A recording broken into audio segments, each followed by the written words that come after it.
92 में राइट्स हुए, गुजरात राइट्स हुए, यूपी राइट्स हुए। इसमें मुसलमान मरे लेकिन कोप अप कर लिया। बट जिस तरीके से इकोनॉमिकली हिट किया गया इस लेडी के द्वारा, दुकान बेच दिया, किसी ने अपना घर बेच के लगा दिया, इकोनॉमिकली इससे गंदा हिट किसी ने नहीं किया है। आप बहुत बड़ी बात कह रहे हैं नवीद भाई, आपको अंदाजा है क्या? मेरे पास सारे एविडेंसेस। आज हम आपको बताने वाले हैं एक खूबसूरत औरत के बारे में, नौहेरा शेख, जिसने 50,000 करोड़ का एक स्कैम क्रिएट किया और उसमें 2.25 लाख मुसलमानों को लूट लिया। अब मैं आपको मिलाता हूँ जनाब मोहम्मद नवेद मकसूद सईद साहब से। ये इनसाइडर हैं, नौहेरा शेख को बहुत अच्छे जानते हैं। सिर्फ मुंबई के ही अगर इन्वेस्टर्स गिना जाए, क्योंकि जिस ऑफिस में मैं वो कर रहा था उस एमई के 3.5 लाख इन्वेस्टर्स थे। 2007 से 2012 कितना स्कैम हो चुका था? 2000 करोड़ 3000 करोड़ तो तभी कलेक्ट। 2000-3000 करोड़ 5 साल में कर लिया। तो नौहेरा शेख ने इवंका ट्रम्प और मोदी के सामने एक लेक्चर दिया था, ग्रीन स्क्रीन लगा के, क्रोमा इफेक्ट दे के। अच्छा, जब वो पब्लिक वेरीफाई नहीं कर पाई तो सर ये तो दूर की बात है। सर इनफैक्ट ये टाइटल था टाइम्स ऑफ इंडिया का, द हिंदू का, फोटोशॉप क्वीन। कुछ 131 प्रॉपर्टीज अटैच हुए। वो प्रॉपर्टीज इसके पास कहाँ से आई? ये तो एक गरीब औरत थी, तिरुपति ट्रस्ट की जमीन थी और वो जमीन के ऊपर उसने कब्जा किया और उसने एक मदरसा बनाया लड़कियों के लिए, इसी किस्म के स्कैमस्टर्स बनाने के लिए। हाँ, जब अचानक से पुलिस आई तो भूल गई कि मैंने कमरजान का आईडी दी है, मैं अपना नाम मुनीरा बता रही हूँ। A liar has no memory. She left ED for an hour। Times of India का आर्टिकल है ये। इन्वेस्टर को नहीं मालूम वो रूल्स एंड रेगुलेशन। अगर साइन नहीं किया है तो इनफैक्ट साइन पैन कार्ड पे से लेके चिपका दिया जाता था। इंडिया, पाकिस्तान, कुवैत सब इन्वॉल्व थे, सब जगह के मुस्लिम्स इन्वॉल्व थे। नौहेरा शेख का और एक था फिन कैपिटल, उसने एक बैंक स्टार्ट किया था, उसके बारे में कोई बात नहीं कर रहा है आज। वो फिन कैपिटल में जो जमा हुआ पैसा था वो किधर है? कितने ऐसे परिवार तबाह हुए होंगे।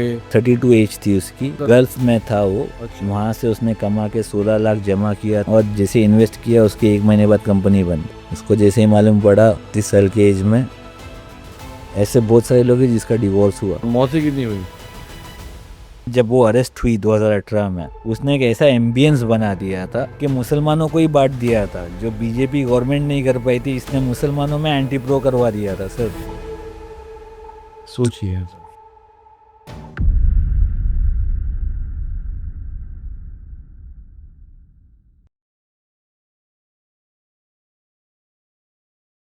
आप सबका स्वागत है।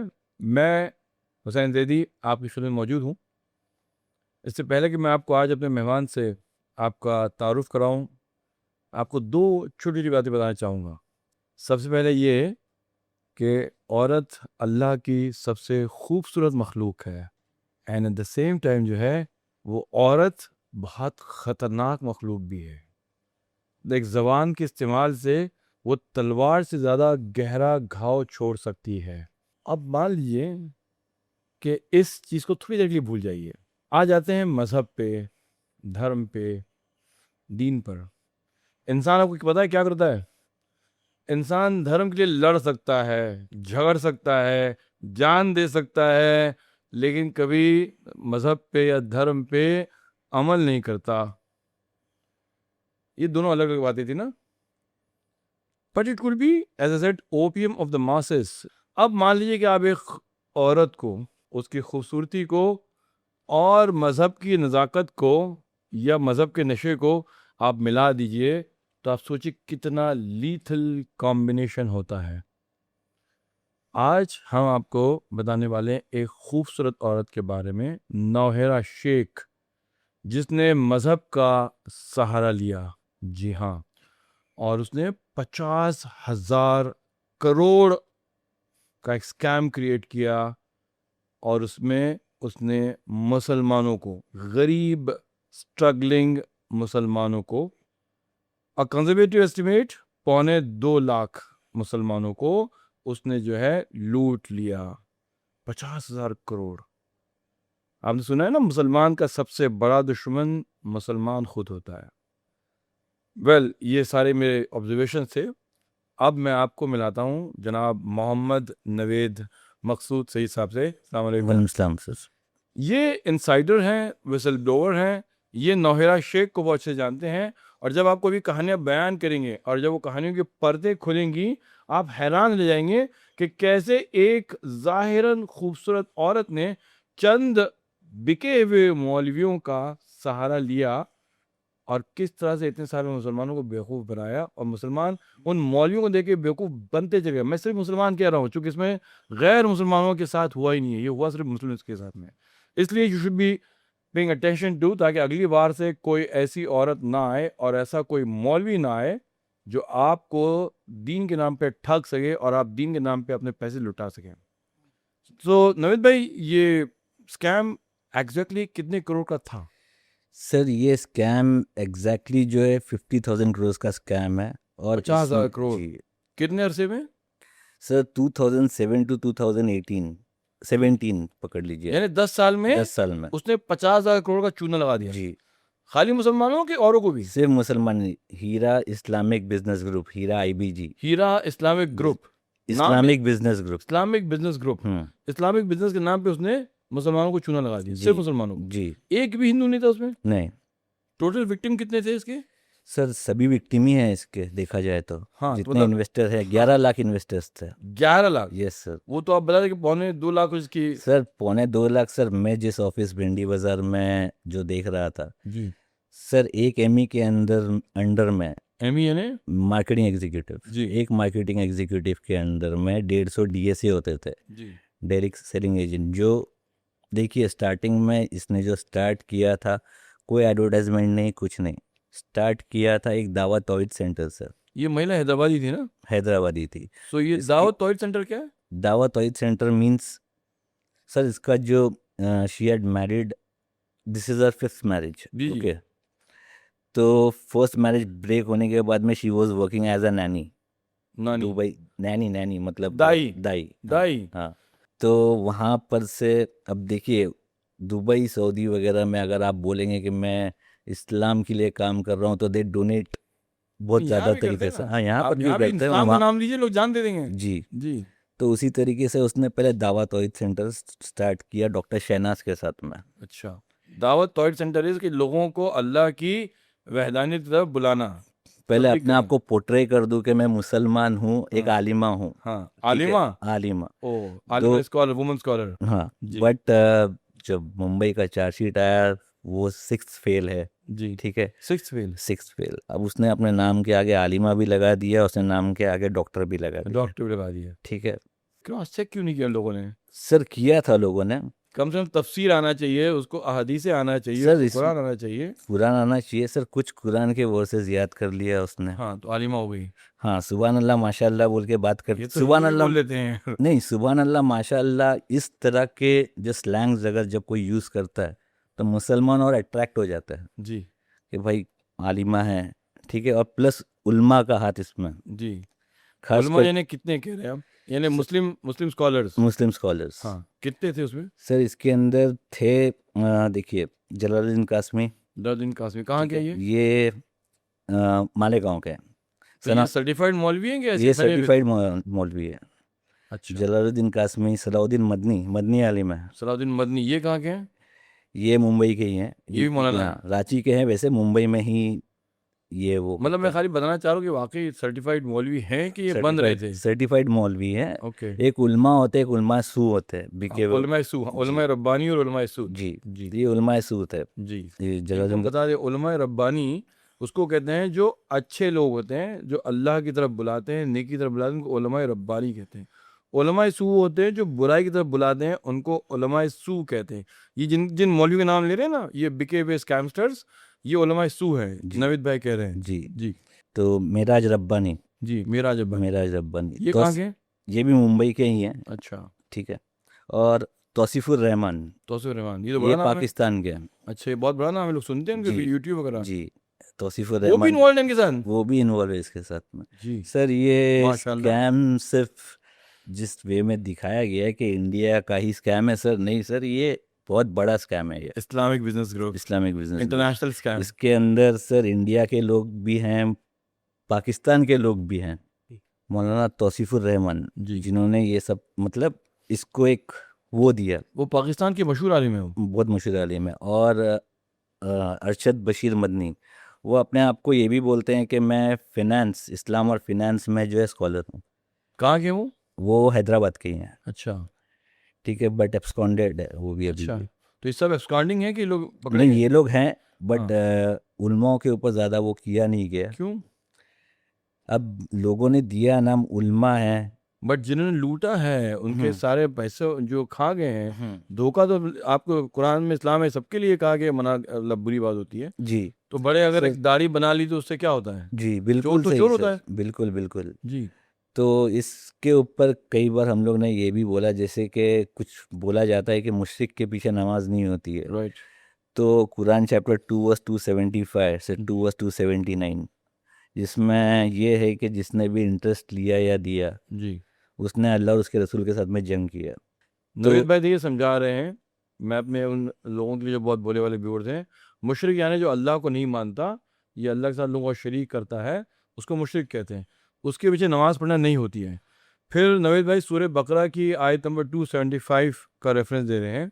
आप जो रेफर करना चाहें वो कर सकते हैं कि जिसने इंटरेस्ट लिया या इंटरेस्ट दिया हम्म, तो गोया उसने अल्लाह के साथ शिर्क किया। उसने अल्लाह 2 वर्स 275 टू 2 वर्स 279, चार चार आयतें पढ़ रहे हैं वो, हम्म, 275 से 279। जी। जिसमें ये है कि जिसने इंटरेस्ट लिया या दिया या उसमें लिखा पढ़ी भी किया, जी। तो उसने अल्लाह और उसके रसूल के साथ में जंग कर लिया। सोचिए। तो जिसने, जब मुशरिक के पीछे नमाज नहीं हो सकती है, तो जिसने अल्लाह और उसके रसूल के साथ में जंग कर लिया उसके पीछे कैसे होगी? तो ये तो इतने इतने सारे मौलवियों ने ये अल्लाह मौलवियों, और रसूल से जंग कर ली है। जी, जी। तो इनको तो मिंबर पे भी खड़े होने नहीं देना चाहिए, सबसे बिल्कुल। बड़ी बात है। अब एक्चुअली देखिए, मुसलमानों का सबसे बड़ा प्रॉब्लम मुल्ला ही है। जी मौलवियों ने ही मुसलमानों को तबाह कर दिया है। जी जी। सर, अभी आपको एक एग्जांपल देता हूँ मैं, ये हीरा ग्रुप का छोड़ के जी। एक मैगी आया मार्केट में, जी। एफडीए अप्रूव करता है, जी। भाई ये वेज है, नॉन वेज है, हम्म, ईटेबल है, ठीक है, या ईटेबल नहीं है। तो उसी तरीके से उलमाओं ने इसको वो किया कि भाई ये हलाल तिजारत है, ठीक है। यानी अल्लाह के हुक्म को छोड़ के हम्म, उलमा ने उस हराम को हलाल करार दे दिया। हम्म, जैसे मतलब एफडीए कहती है एडिबल है कि नहीं है, हाँ, तो यानी edible है कि उलमा कहते हैं कि ये जो हराम चीज़ है उसको हलाल कह दिया, उन्होंने नहीं? फतवा दे दिया, हम्म, हलाल हो गया वो। और ये उलमाओं ने खुद जाके कभी देखा भी नहीं था। तो उनको क्या परसेंटेज मिलता था, कमीशन मिलता था, हाँ, पैसे मिलते या थे, फिक्स सैलरी थी उनकी? सैलरी भी थी और काफ़ी ज़्यादा पैसे मिलते थे। तो एक काम करते हैं ना, हम लोग नौहिरा शेख को शुरू से शुरू करते हैं। जी तो ये आपका 6th फेल थी और जी दुबई में एक दाई थी है। क्या हाँ उम्र थी इसकी? सर, उस टाइम पे जो दाई थी तब उसकी उम्र होगी 27 28 की। 27 साल की। हाँ, मैंने सुना है कि बहुत खूबसूरत दिखती थी वो, गुड लुकिंग टाइप थी, ऐसा कुछ था। नहीं मोटी थी, गुड लुकिंग तो इतनी नहीं थी, जो जबकि मैं पर्सनली मिला हूँ, अच्छा। गुड लुकिंग नहीं थी। जी। हाँ, बट उसका बात करने का जो तरीका था, जी। अगर आप एग्रेसिव वे में भी जाओगे तो, जैसे मेरा पैसा ले लिया तुमने, but she has that kind के भाई जी। वो आपको ठंडा कर देगी। अच्छा, मतलब बातों में उसके ऐसे जादू था। हम्म, अच्छा, मोटी औरतें खूबसूरत होती हैं अमित हम्म, भाई, आप शायद नहीं मिलोगे, लेकिन मैं मोटी औरतें मिला जो बहुत खूबसूरत होती हैं। हम्म, और आपके रस की बातचीत करें ऐसे भी इसका सहर था, जादू था उसकी बातों में। जी। जी। फिर उसी तरीके से उसने स्टार्ट किया 2007 से। जी।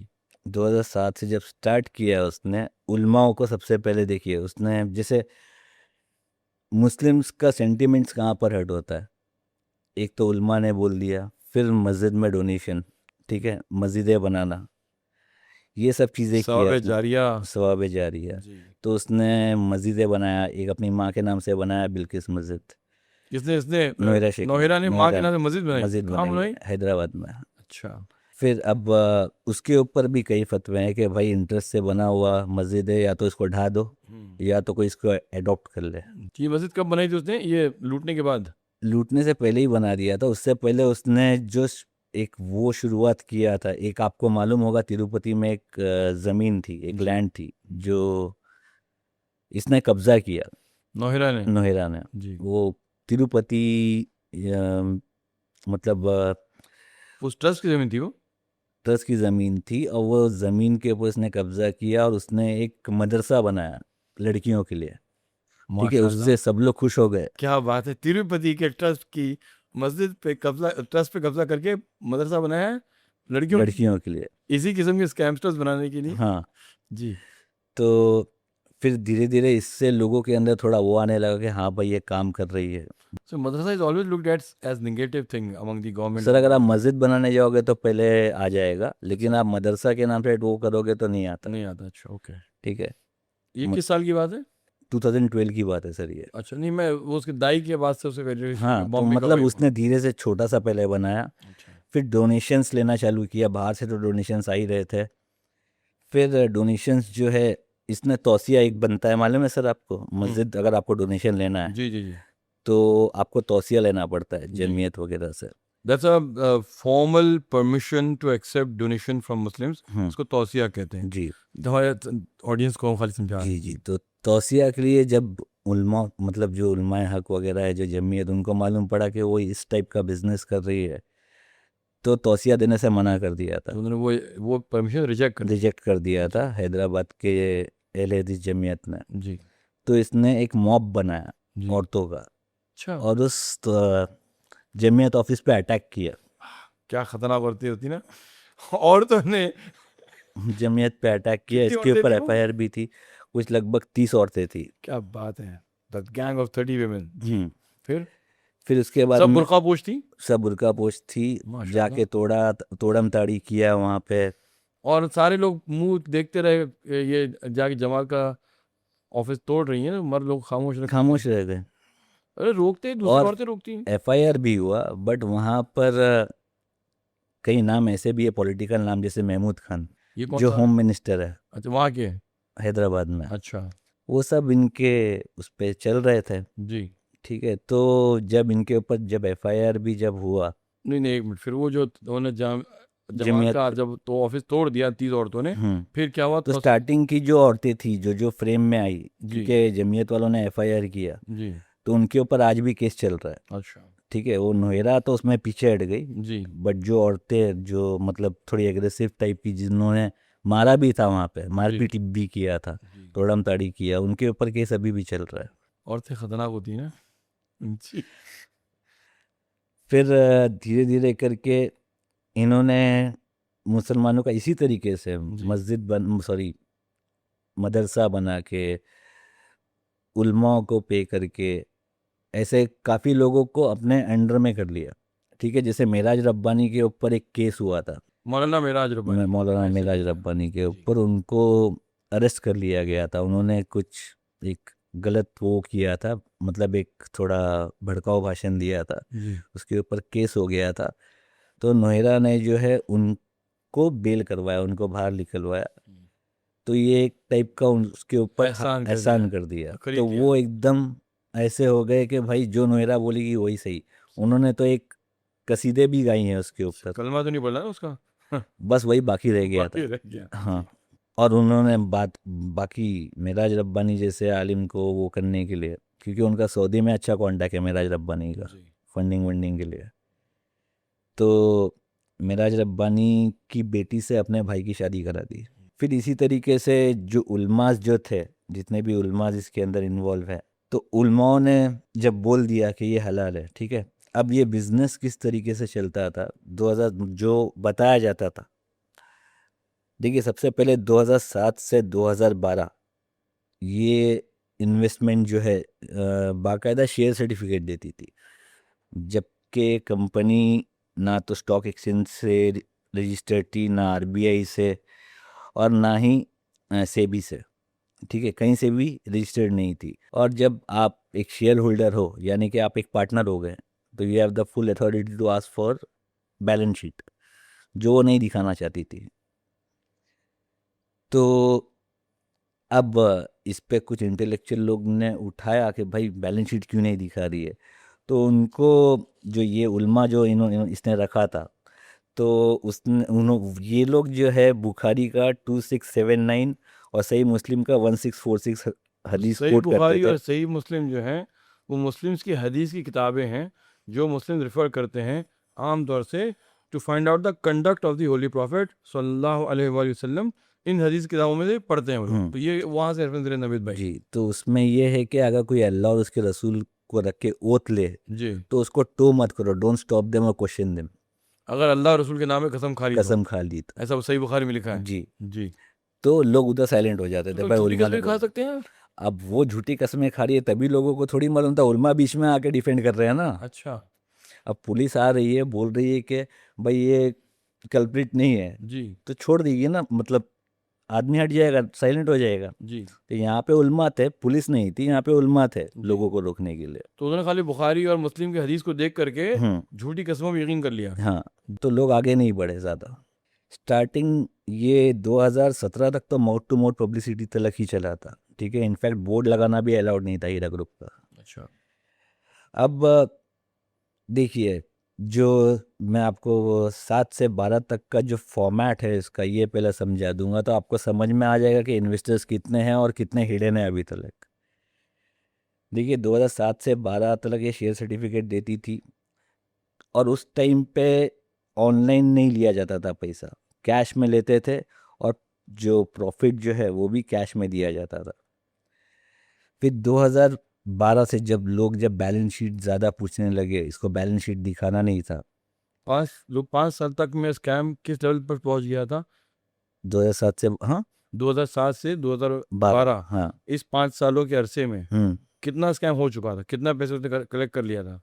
सर उसने लगभग मुंबई और पूरा, मतलब अगर देखा जाए तो उसने तभी कलेक्ट कर लिया था कुछ 2,000 करोड़ 3,000 करोड़ तो तभी कलेक्ट दो कर हजार लिया। तीन हजार करोड़ 5 साल में कर लिया था उसने। 5 साल में ही कर लिया था। और उसके बॉम्बे तक भी उसके लोग आ चुके थे।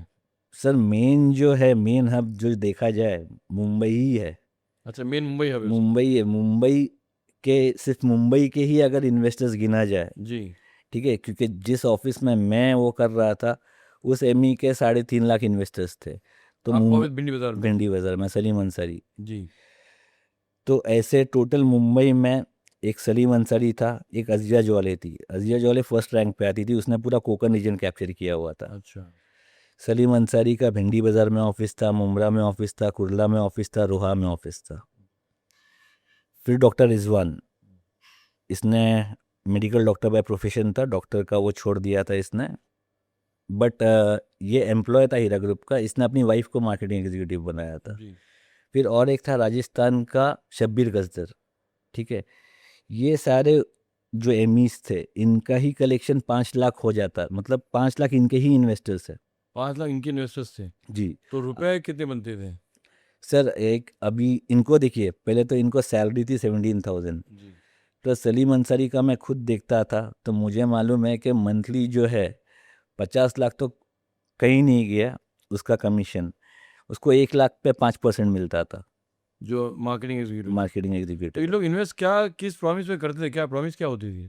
सर प्रॉमिस ये होता था कि सर देखिए, नोएरा जो है ये बताती थी अपना बिजनेस कि मैं घाना से सोना लेती हूँ 10 फॉर्म में। घाना? घाना, अफ्रीका में? अफ्रीका से। हाँ। घाना से 10 फॉर्म में सोना लेती हूँ, उसको रिफाइन करके डी डमा जैसी कंपनी को देती हूँ। हाँ। घाना गवर्नमेंट जो है इनको 4.5% डिस्काउंट देता है, हाँ। और ये 1-1.5% डिस्काउंट करके डी डमा जैसी कंपनी को दे देती हैं, जी। रिफाइन करके। ये बताया जाता था, और वीडियोस वगैरह जो दिखाए जाते थे वो नेशनल ज्योग्राफिक वगैरह पे से उठाए हुए वीडियोस होते थे, अच्छा। ठीक है। घाना कोई गया नहीं, nobody verified this. Nobody verified this. एक पढ़ा लिखा मुसलमान ने कभी कोशिश नहीं की इसको वेरीफाई करने के लिए। जी। माशाल्लाह, सुभान अल्लाह। जी। जी। फिर ये इस तरीके से चलते गया। फिर 2012 से जो 14 तक इसने मेंबरशिप सर्टिफिकेट्स बांटा, उसमें भी कैश और चेक दोनों लिया जाता था। जी। मेंबर के पास में भी अथॉरिटी रहता है बैलेंस शीट मांगने का। फिर इसने 2014 से क्या किया, इसने ईआरपी सिस्टम चालू कर दिया। अब ऑफलाइन ये कैश वैश का बंद करती हूँ मैं सबको ये दिखाऊंगी कि मैं वाइट में पैसा ले रही हूँ। तो ईआरपी सिस्टम जो था ये इसका, मतलब क्या ऑनलाइन होता है? सिस्टम बताइए था। जरा कैसे होता है। देखिए, ईआरपी सिस्टम में ऐसा था कि इन्वेस्टर्स आते थे, जी। ठीक है। अब इन्वेस्टर्स को वर्बली बता दिया जाता था ऐसा ऐसा है, कोई चीज़ दिखाया नहीं जाता था, रूल्स एंड रेगुलेशन। कोई मांगता भी नहीं था। कोई मांगता भी नहीं था, क्योंकि देखिए लिटरेसी रेट तो आप जानते ही हैं अपने मुसलमानों में। हाँ, लेकिन भाई बड़े बड़े लोग भी होते हैं भाई, डॉक्टर होते हैं, इंजीनियर हाँ, होते हैं, ग्रेजुएट्स होते हैं। ग्रेजुएट्स भी होते हैं, बट यहाँ पर ऐसा था कि भाई कंपनी 10 साल से चल रही है, ठीक है, उल्मा है इसके अंदर, हाँ। ठीक है, वो आलिमा है, हाँ। डॉक्टर है। हाँ। तो लोग ये- शांत हो जाते थे। आप मेरा और कहना है कि कॉन्फिडेंस इतना था मार्केटिंग एग्जीक्यूटिव्स का, आपको करना है तो करो, नहीं करना तो जाओ, आपको कोई ज़बरदस्ती थोड़ी कर रहा है। और कोई क्रॉस चेक तो करे कोई पढ़ा लिखा आदमी कि भाई ये जो घाना से गोल्ड आ रहा है हम्म, मैं खुद ही ट्राई कर लूँ। हम्म। मतलब आम तो लोग बिजनेस कॉपी करते हैं ना, तो अगर वो घाना से करे मैं भी कर लेता हूँ। तो सर उनके वेब कहाँ पे चेक करोगे सर? आप नोएडा शेख के वेबसाइट पे चेक करोगे ना, घाना गवर्नमेंट वहाँ तलक कोई नहीं गया खाना गवर्नमेंट के पास तलक। वेबसाइट्स या जो वेबसाइट्स पे जो दिखाया गया, नोएडा शेख के hiraibg.com पे जाओ, आपको नेशनल ज्योग्राफिक के वीडियोस मिल जाएंगे। आपको एक एग्जांपल देता हूँ मैं। नोएडा शेख ने बीच में 2000 जब 17-18 में उसने इवंका ट्रंप और मोदी के सामने एक लेक्चर दिया था, ठीक है, ग्रीन स्क्रीन लगा के क्रोमा इफेक्ट दे के, अच्छा, ठीक है, और वो हिंदी उसको में। लोग देख नहीं पाए। जब वो पब्लिक वेरीफाई नहीं कर पाई जी, तो सर ये तो दूर की बात है। Really sad. I mean I thought आज हमारे यहाँ मुस्लिम सॉफ्टवेयर के अंदर बहुत आगे हैं हम्म। और वो आसानी से बता सकते हैं कौन सी चीज़ जो है फोटोशॉप की हुई है, कौन सी चीज़ है वो सर इनफैक्ट ये टाइटल था टाइम्स ऑफ इंडिया का, द हिंदू का, फोटोशॉप क्वीन। Photoshop queen. हाँ, और उसके बाद भी किसी ने उसको क्रॉस चेक नहीं क्रॉस किया। चेक नहीं किया। फिर आप उसके बाद लिटरेसी क्वेश्चन कर रहे हैं, मैं लिटरेसी नहीं क्वेश्चन कर रहा हूँ, मैं सिर्फ स्मार्टनेस क्वेश्चन कर रहा हूँ। Why can't they use their brilliance? क्योंकि देखिए मुस्लिम बच्चे sir brilliance, why they were not using, because sir I have quoted you one hadith, if somebody takes an oath, don't ask them। जनाब ये अंधा तो दीन नहीं अंधी तकलीद हो रही अंधी थी। तकलीफ तो नहीं होती है दीन के अंदर। ये सर कुरान चैप्टर 2 वर्स 3 बोलता है कि produce evidence if you are truthful, जबकि कुरान बोल रहा है अगर हाँ। तुम सच्चे हो तो दलील पेश करो। बट फातु बुरहान इन कुंतुम सादिकीन ना, आप सादिकीन। दलील लाई अगर आप सच्चे हैं जी, तो फिर कसम खाने से लोग खाली कसम मान ले रहे हैं। कसम मान ले रहे हैं। और मतलब बुखारी और मुस्लिम में जो सारी हदीसें हैं, मतलब पीपल डोंट एक्सेप्ट कैसे वो फाइनल हो सकती हैं। देयर कुड बी स्कोप के कहीं ना कहीं मिस रिपोर्टिंग भी हो सकती है उसके अंदर। देखिए ज़ईफ हदीस बहुत सारी होती है, हाँ, ठीक है। अब जो कुरान से कॉन्ट्रडिक्ट हो रहा है तो वो ज़ईफ हदीस हो गई, जो कॉन्ट्रडिक्ट नहीं हो रहा है वो सही खाली हदीस है। कस्मों के ऊपर लोगों ने मान लिया और लोगों ने पैसे इन्वेस्ट कर दिए। हाँ, तो ये जब मैं ये आपको इसके लिए एग्जांपल दिया सर, क्योंकि इवंका ट्रंप और आप ये वीडियो यूट्यूब पे सर्च कर सकते हैं, इवंका ट्रंप, और ये एच न्यूज़ पे चला था ये वीडियो। अच्छा। नोएडा शेख का खुद का न्यूज़ चैनल था, H news. H news H news बहुत स्मार्ट थी ना वो। बहुत उसको smart पता था कि पीआर मशीनरी कैसे चलनी है, हम्म। लोगों को कैसे ये डिसइंफॉर्मेशन स्प्रेड करनी है। जी फिर एच न्यूज़ जब ये चीज़ पब्लिक नहीं पकड़ पाई, जी फिर उसने सुपर 100 बुक्स एक बुक आता है, हाँ। सुपर 100, उसके अंदर फोटोशॉप करके सुषमा स्वराज के साथ अपना फोटो, प्रेसिडेंट ऑफ इंडिया के साथ अपना फोटो, सारे फोटोज अपने साथ में, हालांकि रियल और फेक आज मौजूद है वेबसाइट पे। ये बुक अब खाली उसके ऑफिस में मिलती थी, ठीक है। अच्छा, तो एमईओ दिखाते थे, बाहर देखो कहीं इनके मिलती साथ में है, इनके साथ में है, इनके साथ में है। बाहर मार्केट में सोचा जाके सोचा ही नहीं देखने के लिए। That's what I am saying कि सर क्रॉस चेक क्यों नहीं करते? क्रॉस चेक इसके लिए नहीं हो रहा था क्योंकि सर इसमें उल्मा इन्वॉल्व थे ना।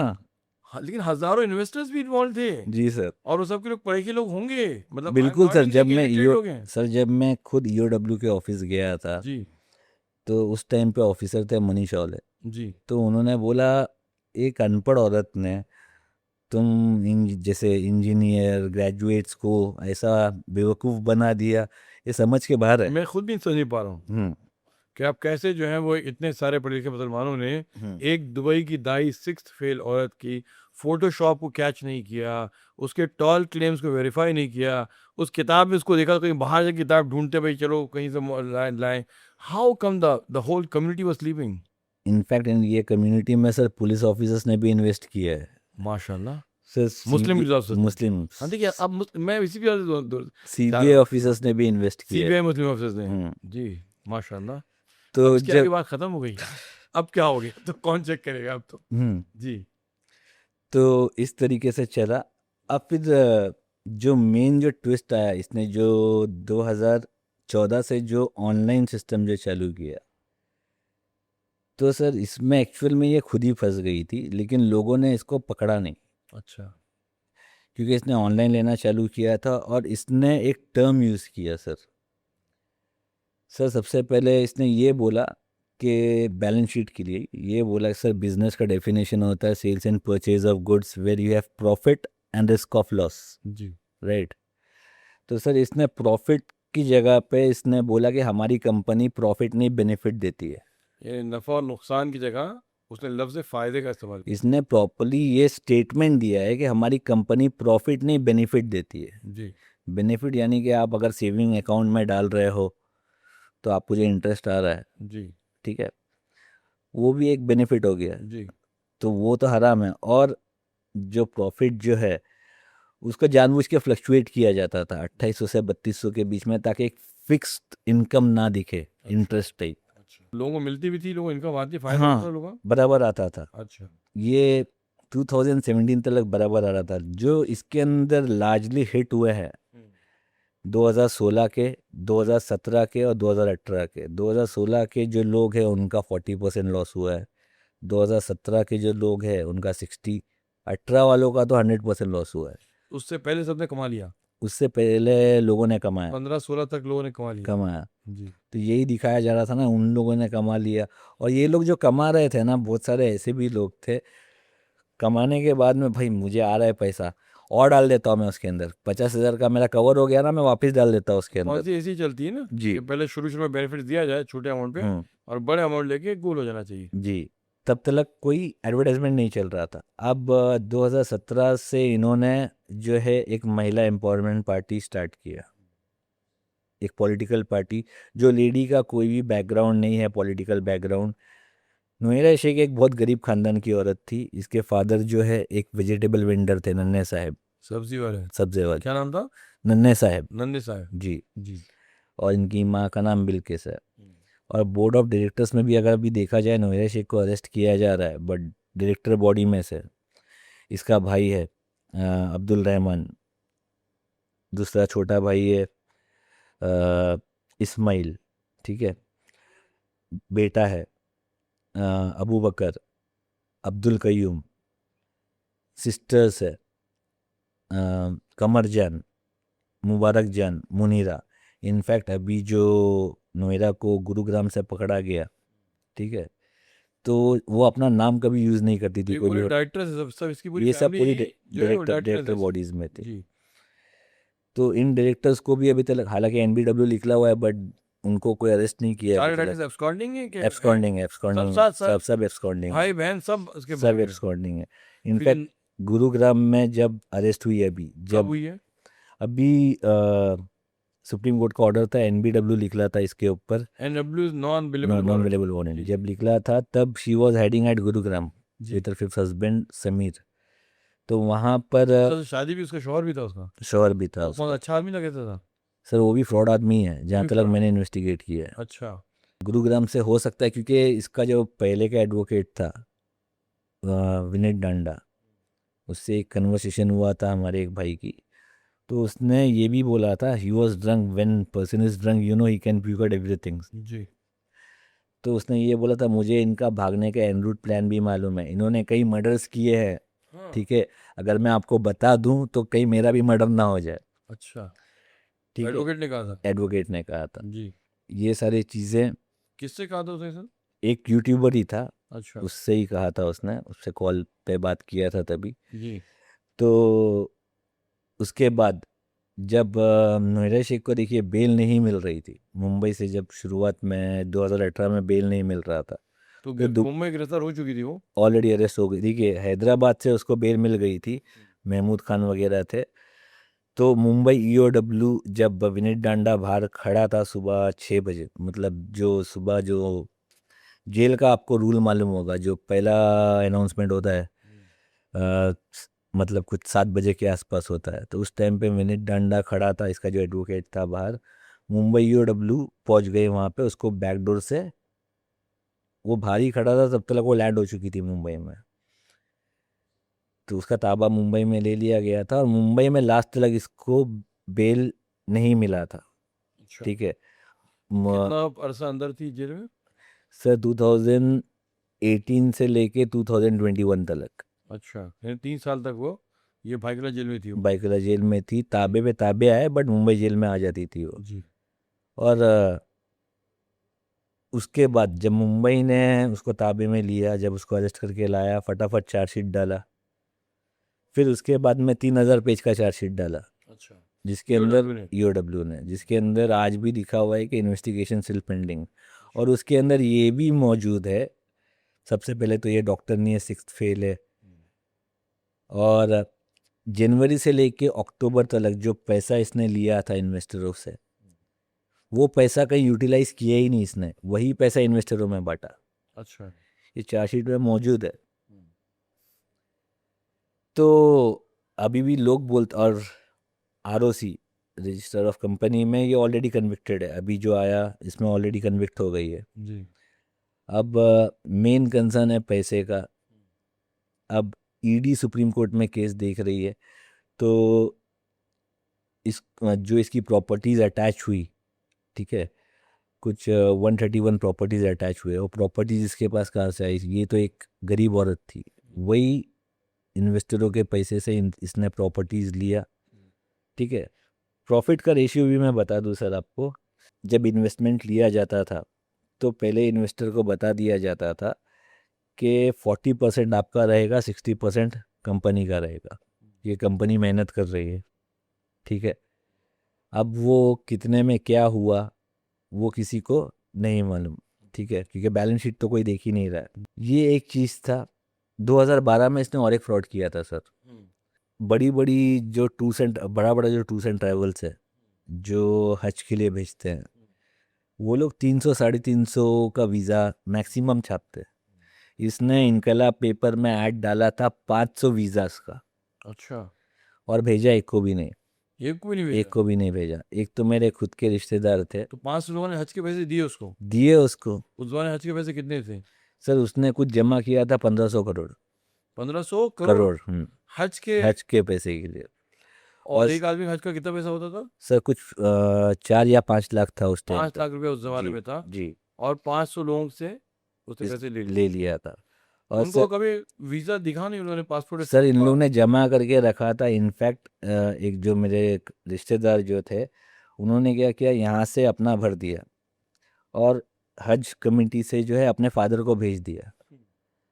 अब उन्होंने 3 महीना पहले इसको अपना पासपोर्ट वो वीज़ा के लिए देके रखा है, तो लास्ट मोमेंट पे लास्ट फ्लाइट बाकी है, सिर्फ लास्ट फ्लाइट, मतलब कल लास्ट फ्लाइट है। तो 3 दिन पहले जब नहीं आया, इनके अब्बा चले गए, तो उनको घबराहट होने लगी, भाई ये क्या हो रहा है। नन्हे साहब को भेज दिया इसने? नहीं नहीं, नन्हे साहिब नहीं, जो मेरे रिश्तेदार थे, उन्होंने अपने अब्बा को भेज दिया उन्होंने था। अपने अब्बा को भेजा? जी, हज हज कमेटी से भेज दिया था। वो पहुंच गए वहाँ पे। ये लोग सोचे कि हम लोग यहाँ से प्राइवेट से चले जाएंगे और कन्वीनियंट हो जाएगा। तो वहाँ पे जाने के बाद में, यहाँ पे तो आ ही नहीं रहा है, वीज़ा ही नहीं आ रहा है। तो फिर वो लोग पहुँचे यहाँ के टूर्स एंड ट्रैवल्स और कुछ एनजीओ को लेके। पहले तो देने से मना कर दी थी, जब मीडिया वाले और एनजीओ वाले सब पहुँचे तो फटाफट जो चेक है वो साइन होके आ गया। वो फटाफट फिर वो अल रजी जो फ्लाइट है, उससे वो, उस दिन आमिर खान भी जा रहा था हज के लिए उस टाइम पर, तो वही लास्ट फ्लाइट थी, वो फ्लाइट से वो लोग गए वहाँ पे। तो और मेरे एक मामा भी थे उसके अंदर, मेरे मामा का तो पासपोर्ट भी घुमा दिया उसने। अच्छा। ठीक है, तो ये पैसा उसने घुमाया लेकिन किसी को हज के लिए नहीं भेजा। पासपोर्ट वापस आया कि नहीं आया? पासपोर्ट आए, कुछ लोग के गुम गए, कुछ लोग के आए। ये पहला स्कैम था, लेकिन लोग ने इसको नज़रअंदाज कर दिया। ये 2012 में ये फट जाता था। तो ये क्यों बाहर नहीं आया? लोगों ने क्यों उसको जाहिर नहीं किया कि ये एक तो स्कैमस्टर है और इससे पहले हज के नाम में लोग लूट चुकी है ये? सर इसका मीडिया में किसी ने चलाया नहीं, तभी तभी कोई, ना तो आज भी कोई नेशनल मीडिया इसको ज़्यादा चला रहा नहीं है। वर्ड ऑफ माउथ कोई चीज़ होती है ना? वर्ड ऑफ माउथ था, बस नहीं हुआ, नहीं हो पाया। इंडियन गवर्नमेंट की तरफ से ये था वो था, बहाने काफ़ी रहते हैं सर। आपका उसका साबिका कैसे हुआ? मेरा और नोएडा का सर, मैं जैसे बताया कि मैं भिंडी बाजार का ऑफिस संभाल रहा था, ठीक है। अब सलीम अंसारी, जिसका जो जो जिसके ऑफिस में मैं वो कर रहा था, जो एमई था, उसकी वाइफ, सलीम अंसारी की वाइफ और नोएडा शेख अच्छी सहेलियाँ थी। और उसकी मम्मी और नोएडा शेख की माँ बिल्किस, ये लोग दोनों अच्छी सहेलियाँ थी। फिर उसके बाद में सलीम अंसारी की जो बेटी है, सबसे छोटी बेटी, जो उस टाइम पे एसएससी का एग्ज़ाम लिख रही थी, जी। बोर्ड का एग्ज़ाम लिख रही थी, और नोएरा शेख का बेटा जो काफ़ी एज में बड़ा था, अब्दुल कयूम, उसका सेकंड मैरिज होने जा रहा था ये। तो बोर्ड एग्ज़ाम के बीच में से इसको उठाया गया, उसकी बेटी को, सलीम अंसारी की बेटी को, और सलीम अंसारी के बेटी से नोएरा शेख के बेटे की शादी हुई। अच्छा, ठीक है, अब्दुल कयूम की। अब्दुल कयूम की। सलीम अंसारी आप कौन है आप बता रहे हैं? Salim Ansari Islamic research foundation में भी एक था, मेंबर था। इस्लामिक रिसर्च फाउंडेशन, हम्म, वो जो जाकिर नाइक की थी। जी। जी। उसको मेन यूज़ करना था आईआरएफ का कैडर, जाकिर नाइक की वजह से वो यूज़ नहीं कर पा रही थी। अच्छा, आईआरएफ बंद हुआ तो ये सलीम जो अंसारी सलीम अंसारी, जिसका काफ़ी मतलब वो था, मतलब क्या इम्यून फेस था, आप बताए, उसकी दाढ़ी बहुत बड़ी सी थी। बहुत बड़ी थी। इनफैक्ट उसकी दाढ़ी इतनी लंबी थी कि उसको कुर्ते के अंदर रखना पड़ता था मतलब दाढ़ी। उसके पेट तक दाढ़ी आती थी उसकी। पेट से भी नीचे तक। मैं तो ये सोचता हूँ टॉयलेट में कैसा बैठता होगा। क्या बात करें, इतनी बड़ी दाढ़ी क्यों रखते थे? Show off. अच्छा, शो कि मैं ऑफ। बहुत मजहबी आदमी हूँ। हाँ, मजहबी आदमी हूँ, बट इतनी बड़ी दाढ़ी भी अलाउड नहीं अलाउड है, नहीं है गंदगी वाकई, है। वो यहूदियों की अलामत हो हाँ, जाती है। जी। तो उसकी बेटी, जी। जुवेरिया नाम था उसका, जी। जुवेरिया की शादी अब्दुल कयूम के साथ में हुई। सलीम अंसारी की जुवेरिया की शादी अब्दुल कयूम से, नौहीरा के, फिर दोनों समधी हो गए। समधी हो गए। जी। फिर समधी हो गए। फिर उसके बाद में जब मुंबई ने जब वो किया था, तो सलीम अंसारी के ऊपर भी नॉन बेलेबल वारंट निकला। सलीम अंसारी भी एब्सकॉन्डिंग है, आज तक एब्सकॉन्डिंग है, अब सुनिए, आज तक इतनी बड़ी दाढ़ी एब्सकॉन्डिंग के है। साथ में। हाँ, अब दाढ़ी बीच में सुना था कि साइट हुआ था, वो दाढ़ी छोटी कर ली है अच्छा। और टर्बन बांध के घूम रहा है। अच्छा। ठीक है, तो इस वे में चला ये 2017 में सर। फिर इसने जो ये ऐड नहीं करती थी, एडवर्टाइजमेंट वगैरह जो नहीं करती थी, और जो अपने आप को इतनी दीनदार औरत बताती थी, फिर सर इसने जो पार्टी लॉन्च किया, मैं पार्टी के बारे में बताया था, जी। एमईबी जी। पार्टी, उसके अंदर कुछ 1000 कैंडिडेट्स थे। जी, क्या नाम था पार्टी का? महिला एम्पावरमेंट पार्टी, एमईबी पार्टी, महिला एम्पावरमेंट पार्टी। Empowerment party. जी। ठीक है, हालांकि कई लोगों का डिवोर्स करा दिया, लेकिन इसने महिला एम्पावरमेंट पार्टी चालू की है। तो एम्पावरमेंट यानी डिवोर्स करा देना। हम्म, जी। तो सर उसमें भी जितने भी कैंडिडेट्स थे उन लोगों से इसने पैसा लिया था। ठीक है, और लीला पैलेस जो होटल है बेंगलोर में, जी। जिसका स्वीट है कुछ 25 लाख का समथिंग है, 3 महीने के लिए बुक था सर वो। 3 महीने के लिए? जी, 3 महीने के लिए बुक था वो, एम्पावरमेंट पार्टी के लिए? एम्पावरमेंट पार्टी के लिए। बिल फिर कौन दे रहा था उसका? मेरे शेख दे रही थी, इन्वेस्टरों के पैसे से। अच्छा।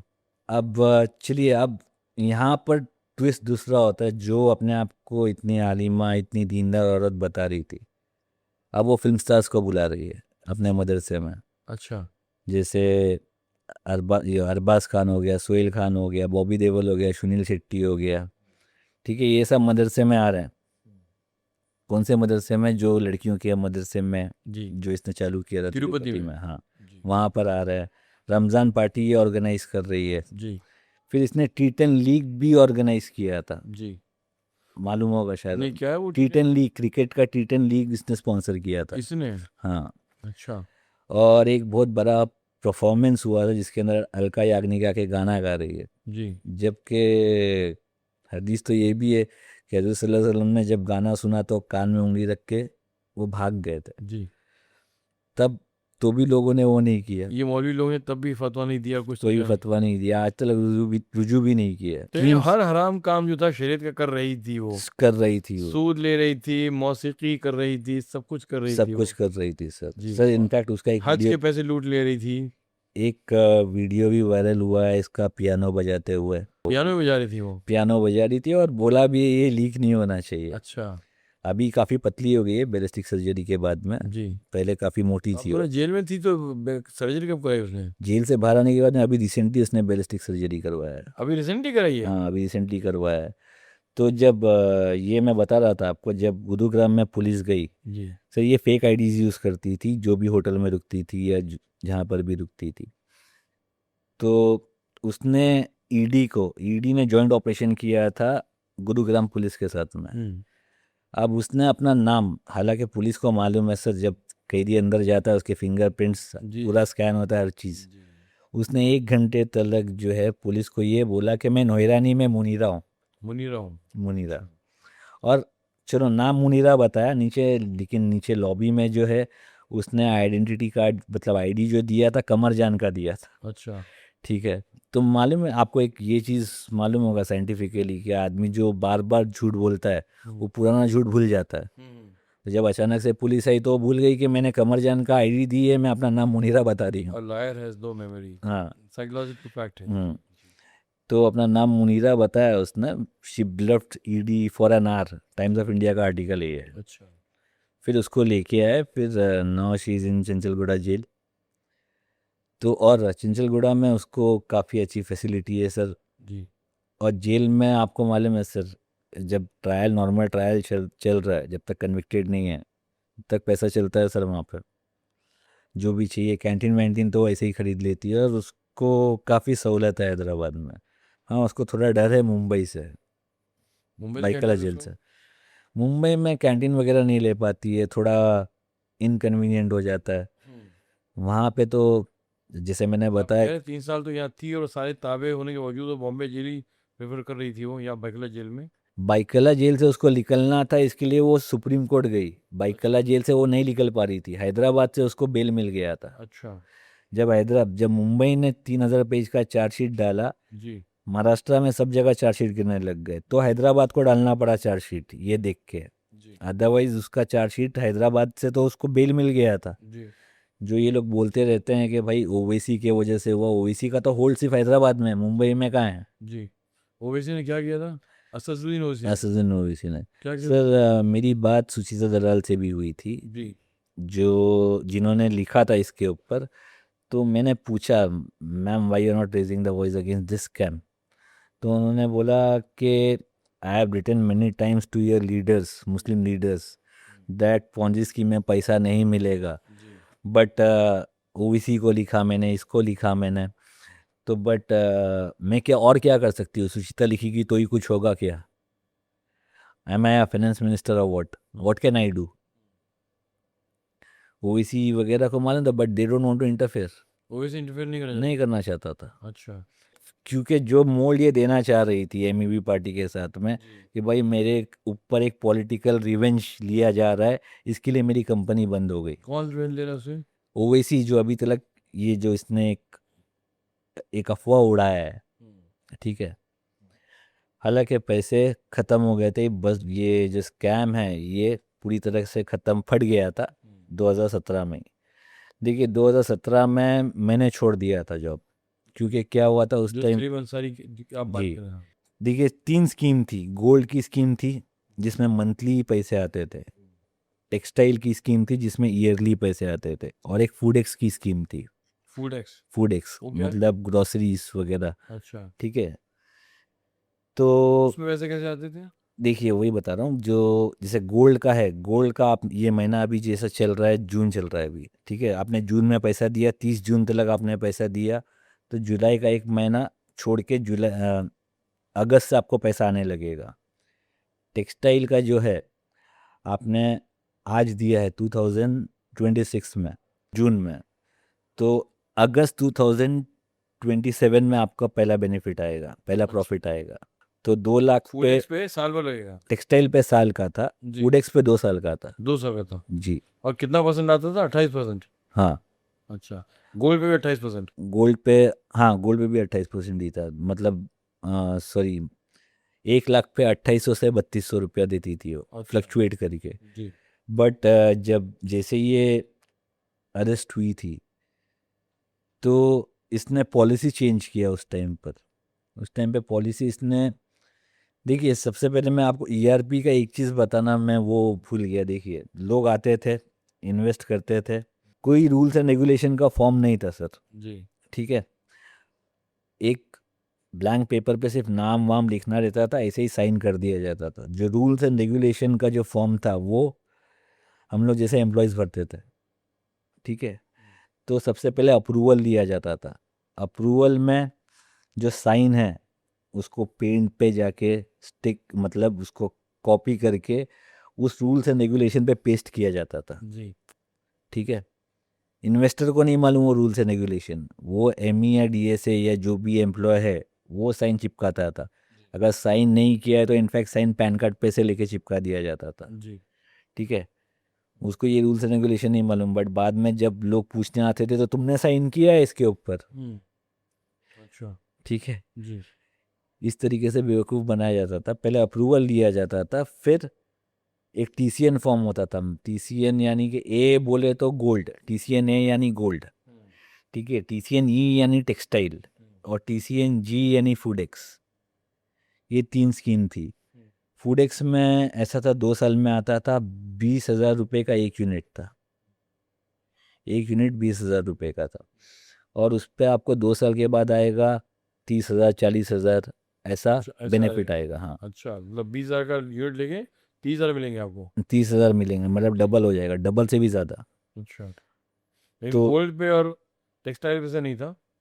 टेक्सटाइल में सर 2 लाख आपने डाला है तो मतलब आपका मोर देन 50 to 70% आ जाता है। अच्छा। 1 लाख से लेके 1,20,000 तक आपको आ जाएगा।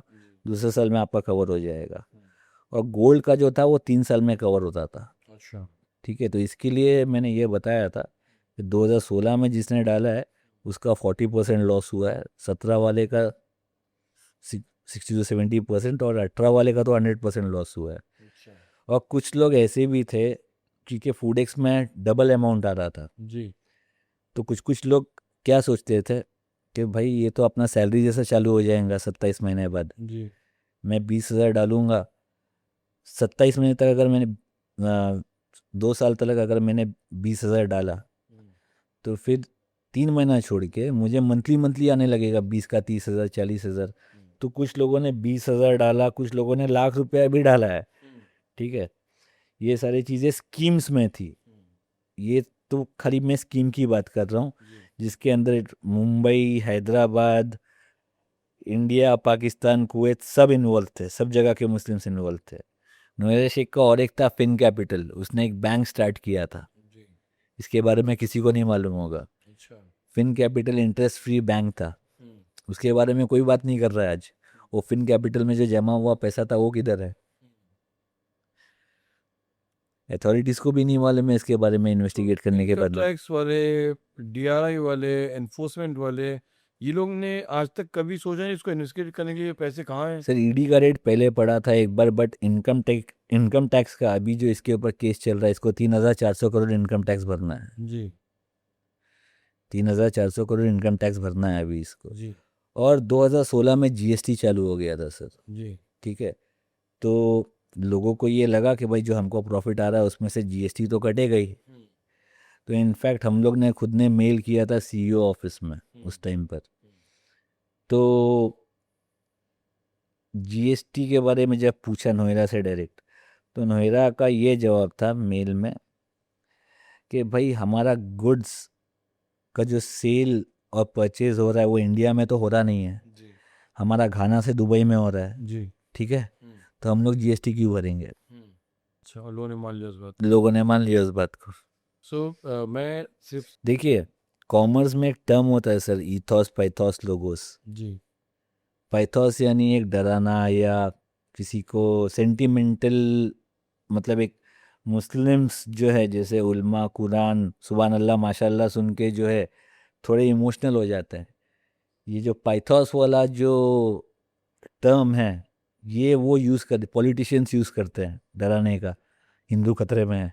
ठीक है, जैसे उस तरीके का ये शरिया कंप्लायंस बिजनेस है। ठीक है, और हम लोग हलाल तिजारत कर रहे हैं। हालांकि यहाँ पर वो वर्ड को मोल्ड कर रही है जी। कि भाई हम प्रॉफिट नहीं देते, बेनिफिट देते हैं, बट कोई समझ नहीं पा रहा है। जी। मतलब लोग इतने वो हो गए। तिजारत नुकसान भी होता है ना। हाँ, तिजारत में नुकसान भी होता है। जी। तो अब अगर वो नुकसान अगर बोलती है तो बताना तो पड़ेगा ना सर कोर्ट में कहाँ पे नुकसान हुआ। इसलिए तो बैलेंस शीट नहीं दिखा रही है वो, जी। इसलिए तो आरओसी में कन्विक्टेड है अभी वो। जी। तुम कितने ऐसे परिवार तबाह हो गए होंगे, सर जो लोग लाखों जाने परिवार। गई होंगी, कुछ ऐसे कुछ वाकयात बताएं आपको। सर एक तो मैंने आपको सोहेल कादरी का ही बताया, उसकी माँ नहीं, को अपने लोगों ने सबसे साइट ऑडियंस किया। में बताया आपने, मुझे बताया था। हाँ सर, मतलब हाँ, इन ऑडियंस को ही बताया मैंने, लोगों को मालूम भी है, अगर जो लोग फॉलो कर रहे हैं हीरा जी। ग्रुप को उनको मालूम है कि जो कादरी सोहेल कादरी का गल्फ न्यूज़ ने इसका आर्टिकल वो किया था। जी। और कुछ लोगों ने साइड किया जब सोहेल कादरी का डेथ हो गया, उसकी माँ मीरा रोड पे, कादरी कौन था, क्या एज थी उसकी? 32 एज थी उसकी, जी। कहाँ का? गल्फ में था वो। अच्छा। वहाँ से उसने कमा के 16 लाख जमा किया था, उसकी मम्मी ने 2018 में इन्वेस्ट कर दिया। 16 लाख उसने वहाँ गल्फ में काम करके जमा किए, उसकी माँ ने इन्वेस्ट कर दिया हीरा गोल्ड में। हीरा गोल्ड में, और जैसे इन्वेस्ट किया उसके 1 महीने बाद कंपनी बंद। कंपनी बंद हो गई। कंपनी बंद। उसको जैसे ही मालूम पड़ा, वो लड़के को अटैक आया 32 साल की एज में, और he died, Sohail Qadri heart attack से मारा मर गया। गया। ऐसे बहुत सारे लोग हैं जिसका डिवोर्स हुआ, ठीक है। डिवोर्स इसकी वजह से हुआ? मतलब कुछ लोगों ने ऐसा किया था कि अपने हस्बैंड्स को नहीं बताया था, जी। और यहाँ पर पैसा डाल दिया था, हस्बैंड का सेविंग। क्या पैसे लेकर हस्बैंड गए? गल्फ में काम कर रहा है, हाँ। और वाइफ ने यहाँ पे पैसा डाल दिया। तो उल्मो हस्बैंड ने आके वो। तलाक दे दी। बहुत सारे लोगों का तलाक हुआ है ऐसा। अच्छा। कुछ मेरे कितने हुए होंगे तलाक के? कम से कम 100-150 तो है। 100-150 तलाक? जी और मौतें कितनी हुई? सर, मौतें तो अब तलक होती ही जा रही है। कितनी मौतें हो गई? सर 2000-3000 के ऊपर तो मौत आराम से 2-3 लोग मर चुके हैं मर चुके हैं इसमें सर। सदमे से, नुकसान से? सदमे से, नुकसान से। सर मैं जब वीडियोस बना रहा था इसके ऊपर, जी। तो मैंने बीच में बंद किया। तो लोग मेरे, क्योंकि मैं एम्प्लॉय भी रह चुका हूँ, तो मेरे वीडियोस को थोड़ा ज़्यादा वो करते थे, बिलीव करते थे। तो जब मैंने जैसे ही बंद किया, तो एक आदमी था जो गल्फ में ही था। अब उसका बच्चा था एबनॉर्मल, तो उसने जो भी अपना जमा पूंजी था वो पूरा लगा दिया था। अब उसने बोला, क्या नवीद भाई अभी क्या करना है, आप भी वीडियोस नहीं बना रहे हो, कुछ भी नहीं कर रहे हो। देखिए सर, मेरी तो ऐसी नौबत आ गई है, मेरा बच्चा एबनॉर्मल है, मैं खुद भी सुसाइड ले लूँगा, कर लूँगा, अपने बच्चे को भी मार दूंगा पॉइजन देके, क्योंकि मेरे बाद उसका कोई है नहीं। तो फिर आपने इनकलाब कैसे शुरू किया, कब आपने शुरुआत की उसको एक्सपोज करना? सर मैंने 2018 से एक्सपोज किया। और एक चीज़ और बता दूँ सर, देखिए इंडिया में राइट्स हुए, 92 में राइट्स हुए, कई बार जेनोसाइड हुई, ये आपको तो मालूम ही होगा as a general. Gujarat riots हुए, जी, मुंबई गुजरात, राइट्स हुए, जी यूपी राइट्स हुए। जी। जी। इसमें मुसलमान मरे, लेकिन उड़ गए, कोप अप कर लिया। जी। बट जिस तरीके से इकोनॉमिकली हिट किया गया इस लेडी के द्वारा, किसी ने अपना दुकान बेच दिया, किसी ने अपना घर बेच के लगा दिया, किसी ने अपना पूरा पेंशन लगा दिया। इकोनॉमिकली इससे गंदा हिट किसी ने नहीं किया है। आप बहुत बड़ी बात कह रहे हैं नवीद भाई, आपको अंदाजा है क्या कह जी सर, मैं जो बोल रहा हूँ एकदम एविडेंस के, मेरे पास सारे एविडेंसेस कि है। मुसलमानों को फसाद से जो उनकी जानें हलाक हुई हैं, जी उसकी वजह से मुसलमान कौम जो है वो उतनी तबाह नहीं हुई है जी जितना इसके एक स्कैम से हुई है। जी आप लोग ने तवज्जो दी, उन्होंने क्या कहा कि जो कत्ल आम हुआ, जो जो मुसलमानों के जो हलाक हुए फसाद के अंदर, उससे मुसलमान संभल गया, फिर से उठ गया। लेकिन ये कह रहे हैं कि इस स्कीम के बाद, नौहरा के इस स्कैम के बाद स्कैम के बाद जो है मुसलमान अब तक संभल नहीं पाए। नहीं संभल पाया, इकोनॉमिकली आप कह रहे हैं तबाह हो पूरा गई है तबाह कौम। हो गए, कौम तबाह हो पूरी गई। कौम तबाह हो गई है। 11 लाख इन्वेस्टर्स, अब 11 लाख इन्वेस्टर्स है सर। जी। 2017 तक 11 लाख थे, बट इसने बाहर आने के बाद में, जब इसको बेल मिला, इसने वापस से 2024 में वापस से इन्वेस्टमेंट लिया। फिर इन्वेस्टमेंट फिर किया? इन्वेस्टमेंट लिया, कुछ किसने किया? इन्वेस्टमेंट लिया नोएरा ने। जब ये सुप्रीम कोर्ट को मालूम पड़ा, हाँ। तो सुप्रीम कोर्ट ने बोला कि अगर अब ये करती है कुछ, तो इसको एग्जाइल कर देंगे जगह से। तो सुप्रीम कोर्ट जो है प्रॉपर, जब तक अभी जो केस के जो जस्टिस है, जस्टिस पारदीवाला, वो काफ़ी अच्छे से वो कर रहे हैं, जजमेंट दे रहे हैं इसके ऊपर। अब तक जो चल रहा था, इससे पहले तक नोएरा एकदम आराम से चल रही थी। और सर ये केस को अब 8 साल हो गए, 2018 से 2026 तक। जी। पैसा किसी को मिला नहीं है सर अभी तक, ठीक है। केस चल रहा है। अब ये केस कब ख़त्म होगा? अब पहले सर इसने जो किया, मतलब इसको सब जगह ताबा पे जाना पड़ रहा था, मल्टीपल स्टेट में ये केसेस हुए, मुंबई में हुए, औरंगाबाद में हुए, हैदराबाद में हुए, यूपी में हुआ। तो सब पुलिस ताबा लेने आ रही थी। तो इस ये सुप्रीम कोर्ट में इसने एसएफआईओ से ये मांग किया कि केस को क्लब कर दिया जाए, और एक ही जगह, एक ही एजेंसी देखे इसको। तो जब ये प्रॉपर्टीज़ वगैरह पे जब ये नहीं कर रही थी, तो जस्टिस पारदीवाला भड़क गए इसके ऊपर, और उन्होंने बोला कि भाई अब ये एसएफआईओ के पास ये केस नहीं रहेगा, इसको 16 प्रॉपर्टी पे साइन करना है, अगर ये नहीं साइन करती है तो नॉन बेलेबल वारंट इशू हो जाएगा, जो कि इशू हो गया। और सारे केसेस को वापस स्टेट के हवाले कर दिया। जी जैसे मुंबई में जो चल रहा था मुंबई में चलेगा, उसी तरीके से वापस ईओडब्ल्यू के पास में आ गया। बट अब जो है, जो 101 प्रॉपर्टी है उसका ऑक्शन होना, अब प्लस अभी इसमें और एक चीज़ भी हुआ। अटैच की हुई प्रॉपर्टी नोएरा शेख बेच रही थी अपने एडवोकेट के साथ में, तमन्ना करके उसकी एक एडवोकेट थी। जी उसने डेल्टा टावर जो उल्वे में है वहाँ पे 4 फ्लैट्स बेचा उसने, उल्वे नवी मुंबई में नवी मुंबई में। डेल्टा टावर उसका है, हाँ, तमन्ना का के नोएरा नोएरा का, नोएरा नोएरा का, का। नोएरा का। जी उस अटैच प्रॉपर्टी जितने भी अटैच हुए जी थे जी उसमें से नीचे के शोरूम्स भी है, नीचे कई शोरूम्स है। प्लस ये अटैच प्रॉपर्टी थी अब भी रिसेंटली, और इसने एक मुश्ताक नाम के बंदे को बेचा। मेरे कुछ इनसाइडर्स भी है जो मुझे इन्फॉर्मेशन देते हैं नोएरा के फैमिली के, तो मुझे ये बात पता चली तो मैंने ये चीज़ को एक्सपोज किया, मुश्ताक को कांटेक्ट भी किया। तो मुश्ताक ने बताया कि एडवोकेट तमन्ना और इरफान जो नोएरा की एडवोकेट है, लीगल एडवाइज़र है, इन्होंने हमको ये फ्लैट बेचा। ठीक है, मैंने 1 करोड़ 90 लाख जो है चेक से दिया है, बाकी कैश में दिया है। ठीक है, और अभी तक इन लोगों ने मुझे रजिस्टर करके नहीं दिया। बगैर रजिस्ट्रेशन में पेमेंट कर दिया उन्होंने? पेमेंट कर दिया, पेमेंट कर दिया, अभी हो रहा है, मैडम की तरफ से हो रहा नहीं है। तो हमसे क्या, मैं इस पूरे वाकये में मैं इस कौम के अक्लमंदों के बारे में हैरान हुआ है कि कैसे कोई आदमी 1 करोड़ 90 लाख रुपए एक फ्लैट का उल्वे में देता है और रजिस्ट्रेशन भी नहीं होता। और उसने एक फ्लैट नहीं लिया है सर, उसने ऑनलाइन पेमेंट सिर्फ एक का किया था, बाकी ब्लैक में पेमेंट किया है उसने। माशाल्लाह सुभान अल्लाह। और अभी जब ये चीज़ एक्सपोज हो गई, जी जब उसने सारे मतलब जो एग्रीमेंट वगैरह जो दिखाया तमन्ना के साथ में, तो गजराज सिंह ठाकुर जो ईडी के आईओ हैं उन्होंने उसको बुलाया। फिर उसने भी एफआईआर किया है तमन्ना के ऊपर।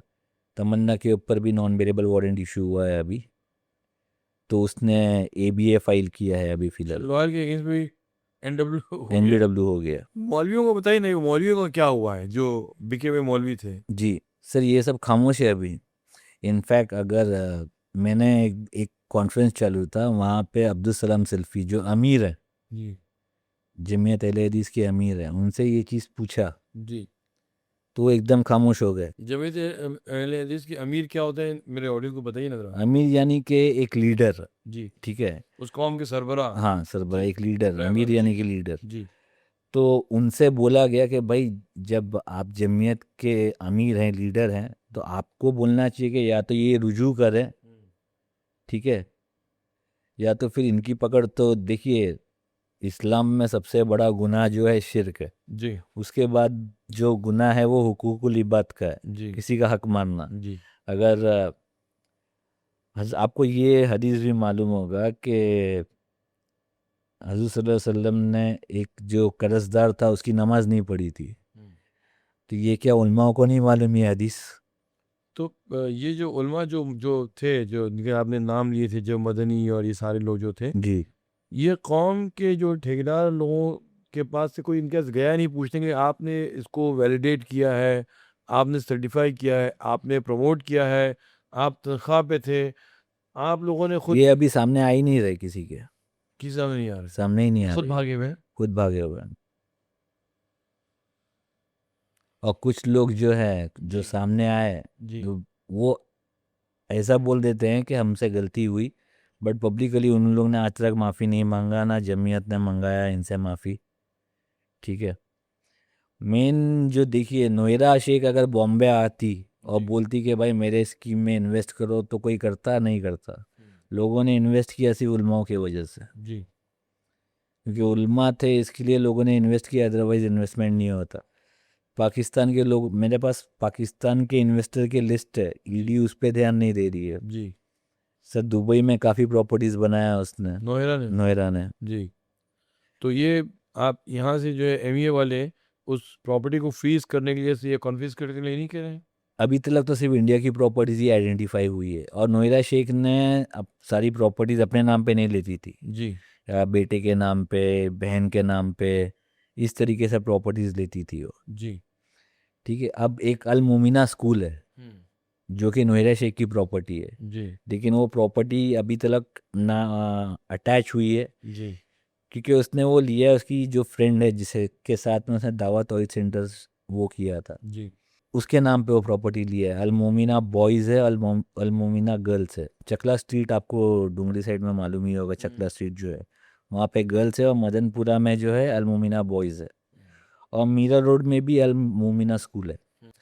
तो बीच में इसने बोला था कि मैं थोड़ा सेटलमेंट करती हूँ, तो ऑफिस जो है इसने अलमोमिना, मतलब अलमोमिना में ही इसने अपना कैंप बनाया था, बट वो हुआ नहीं, जी हो नहीं पाया वो। अच्छा so what is the next step, आपको क्या लग रहा है क्या होगा उधर? सबसे पहले तो देखिए, मैंने आपको बताया कि पहले ऑफलाइन रिकॉर्ड था, फिर ऑनलाइन स्टार्ट हुआ। अब ऑनलाइन में भी नोएरा शेख ने सारा डाटा इरेज कर दिया था। ठीक है, डाटा इरेज कर दिया था जब सीसीएस ने एफएसएल में दिया, फॉरेंसिक लैब में दिया, तो 0172 जो आईबीजी चल रहा था उस हिसाब से 1,72,000 इन्वेस्टर्स कोट किया जा रहा है। हालांकि मैं यहाँ पे बैठ के चैलेंज करता हूँ, क्योंकि मैं एम्प्लॉय था, आप 0001 नंबर का आईबीजी बता दो, आपको नहीं मिलेगा। जी वो एक रैंडम जनरेट होता था ये नंबर, जी IBG islamic banking group islamic business group जी सीरियल नंबर, जी ये रैंडमली जनरेट होता था। जी इससे पहले ऑफलाइन चलता था, फिर आपको मैंने बताया शेयर सर्टिफिकेट चलता था, जी शेयर के बाद में मेंबरशिप सर्टिफिकेट चलता था। ये सब का तो कोई वो है ही नहीं, कोई एग्जिस्टेंस ही नहीं है। आईबीजी में भी वो भी जो रिट्रीव हुआ है वो डेटा है। ठीक है, जो रिट्रीव हुआ है वो डेटा है, जो मेन डेटा था इसका रेप्लिका वगैरह आज तक नहीं पकड़े गया। आपका इंटरेक्शन नौहिरा से कितना था, कैसा था, कोई बातचीत की आपने उससे? सर बीच में मुझे नोएरा शेख ने बुलाया था अपने ऑफिस में, जी अपना बेलापुर के ऑफिस में। उसने बोला था कि मैं सेटलमेंट करना चाहती हूँ, ठीक है आप हेल्प कीजिए, बट सडनली उसका चेंज हो गया वापस से मूड। तो सेल करना चाह रही थी, फिर क्या हुआ? फिर उसने मतलब जो पैसा जो देना चाह रही थी वो, उसने क्या बोला, उसने एक वापस और एक स्कीम निकाला, आईजीसी करके स्टार्ट किया। आईजीसी हम्म ये क्या होता है? इसमें जिसने कर्जत में कुछ प्रॉपर्टीज लिया था, जी ठीक है, प्रॉपर्टीज किस तरीके से लिया था सर, जैसे कि मैंने टोकन मनी दे दिया सर आपको, ये इतने पर्टिकुलर ज़मीन का मैंने टोकन मनी दिया हुआ है आपको 1,00,000 रुपया, और मैं बता रहा हूँ कि ये मेरा प्लॉट है। ठीक है, 20,000 रुपया गुंटा है, मैं आपको 2 लाख रुपया बोलूँगा गुंटे में ले लो, तो आप इतने बेवकूफ़ तो नहीं हो ना सर, आप ले लोगे 20,000 गुंटे वाली। तो इस तरीके का इसने स्टार्ट किया था। जी लोगों को समझ में आ भाई कर्जत में इतना तो है ही नहीं प्लॉट का। ठीक है, जी और ये चीज़ सुप्रीम कोर्ट में भी उठाया गया कि भाई ये अलग से पैसा रिटर्न करने के बजाय ये जो है इस तरीके का बिजनेस कर रही है वापस, तो सुप्रीम कोर्ट ने उसको बंद करवाया। मतलब वो अदालतों में और पुलिस के महकमों में ये बात आम है कि ये एक बहुत बड़ी स्कैमस्टर है। बहुत बड़ी स्कैमस्टर है सर, ये अब तक सुप्रीम कोर्ट में जो औरत मैनिपुलेट कर सकती है। उसके बावजूद भी वो औरत आज़ाद घूम रही है, और लोग जो हैं जो परेशान है, जिंदगी तबाह है, वो हो रही। आज़ाद घूम रही थी, अब तो अरेस्ट हो गई है। अच्छा, गुरुग्राम पे जो हाँ, हुई थी। गुरुग्राम में जो है अब तो अरेस्ट हो गई है। जी अब मेन ये है कि जो सेशन कोर्ट वगैरह में जो केसेस चल रहे हैं, पहले जो ऑफिसर थे मनीष औले साहब, उन्होंने, वो एक डायनामिक ऑफिसर थे, उन्होंने काफ़ी वो किया था। अभी गडीकर साहब जो अभी आईओ हैं, वो थोड़ा कोऑपरेट नहीं कर रहे इन्वेस्टरों के साथ में। इस तरीके का ऑब्स्टिकल आ रहा है लोगों को, इन्वेस्टर्स को, कोई कोऑपरेट कर रहा है, कोई नॉन कोऑप मतलब कोई कोऑपरेट नहीं कर रहा है। आपने देखा नवेद भाई ने आपके सामने पूरा कच्चा चिट्ठा रख दिया है नौहिरा शेख और उसके बिके हुए मुल्लाओं का, कि किस तरह लोगों ने शरीयत के साथ खिलवाड़ करके इस्लामिक बिजनेस ग्रुप का नाम दे करके और हदीसें बता करके कि कसम खाने के बाद उसके आगे सवाल जवाब नहीं होता, कुरान की आयतें सुना कर और ये बड़ी बड़ी दाढ़ियाँ दिखा करके जो लोगों को ठगा गया है कौम को, और जो अभी नवेद भाई ने एक बहुत बड़ा दावा किया है जो मैं अब तक उसको प्रोसेस नहीं कर पाया हूँ, कि बिकॉज आई जस्ट थॉट कि फॉर मुस्लिम्स जो है right for like far too heart breaking और समथिंग जो उससे रिकवर नहीं हुए। लेकिन कहेंगे इतने सारे राइट्स होने के बाद भी गुजरात के और मुंबई के यूपी राइट से मुसलमान समझ गया, लेकिन इस तबाही से जो है इकोनॉमी की जो तबाही इसमें आई है उससे नहीं समझा। हम खाली आपको इस बात की तरफ मुतवज्जे करना चाहते हैं कि अब आइंदा से अगर कोई दीन पे, मज़हब के, धर्म के नाम पर आपको ठगे या सवाल करे, आप होशियार हो जाइएगा और फिर से धोखा ना खाइएगा। सर एक चीज़ और बोलना चाहूँगा, आपने बोला कि इतने सारे लोग जब वो कर रहे थे तो किसी ने बोला क्यों नहीं कुछ। एक जमीयत के सरफराज फैजी साहब थे, जी उन्होंने बोला तो उनके ऊपर डेफर्मेशन डाल दिया गया। एक इदाफा करके एक ऑर्गेनाइजेशन है जो शरिया बेस्ड जो स्टॉक्स है उसके बारे में बताते हैं, अशरफ मोहम्मदी, उनके घर पे गुंडे भेज दिए गए। जहाँ पर डेफर्मेशन या केस करके डराया जा सकता है वहाँ पे केस करके डराया, जहाँ पर गुंडे भेज सकते हैं वहाँ पर गुंडे भेजे गए। लेकिन अगर इतने सारे केसेस के खिलाफ रजिस्टर हुए ना, डिफेमेशन कैसे वर्क करेगा? उस टाइम पर किया, और कोई उस टाइम पर लोग जो है नोएडा के साइड में ज़्यादा थे। इनफैक्ट ऐसा था, इसने जब वो अरेस्ट हुई 2018 में, उसने एक ऐसा एम्बियंस बना दिया था कि मुसलमानों को ही बांट दिया था। जो बीजेपी गवर्नमेंट नहीं कर पाई थी, इसने मुसलमानों में एंटी प्रो करवा दिया था सर। अच्छा। कुछ लोग नोएडा के फेवर में थे कि भाई वो मासूम है, पॉलिटिकली उसको फंसाया गया है, ठीक है। लेकिन आज सबको मालूम पड़ गया कि भाई आज के डेट में 2026 में सबको मालूम पड़ गया इसने पूरे मुसलमानों को बेवकूफ़ बनाया है। अब कोई ऑप्शन बचा नहीं है। और एक चीज़ बताना जी। खाली एक आखिरी चीज़ बताना चाहूँगा। डिवोर्स हो रहे हैं, लोग मर रहे हैं। मेरे एक दोस्त हैं, जर्नलिस्ट भी हैं, यूट्यूबर भी हैं, वो ऐसे ही आ रहे थे नेरुल से, तो उनको एक लेडी ने रोका रात के टाइम पर। जी तो उन्होंने बोला भाई मैं आपका वीडियो देखती हूँ, बट वो वहाँ पे प्रोस्टिट्यूशन कर रही थी। तो उसने बोला कहाँ पे देखा? बोली मैं हीरा गोल्ड की इन्वेस्टर हूँ, मेरे पास सारा सब कुछ गंवा दिया मैंने, मैं अब प्रोस्टिट्यूशन कर रही हूँ। ये सुना हमने एक महिला जो है वो प्रोस्टिट्यूशन को चूँकि सब पहले गंवा चुकी, तो she had to resort to prostitution to survive. तो इन्हें नवेद भाई से ऐसे बहुत से वाक़यात और किस्से हमें सुने हैं, और हमको इन और भी बात बताइए जो I am just saying surprise is an understatement, shock is an understatement. क्या 1,72,000 मिनिमम, और ये 11 लाख कैरेट टोटल इन्वेस्टर्स जो हैं उन्हें कभी कोई पूछ परछ नहीं किया, कभी कोई तहकीक नहीं की। बहुत हैरानी की बात है कि मतलब एक पढ़ी लिखी कौम, एक समझदार कौम जो है वो इस तरह से जो है कलेक्टिवली एन मास बाजमात तरीके से उनके साथ धोखा किया गया, और लोग धोखा खाते रहे सालों सालों तक। बहुत बहुत शुक्रिया नबीद भाई, जज़ाकल्लाह। बहुत बहुत शुक्रिया, थैंक यू।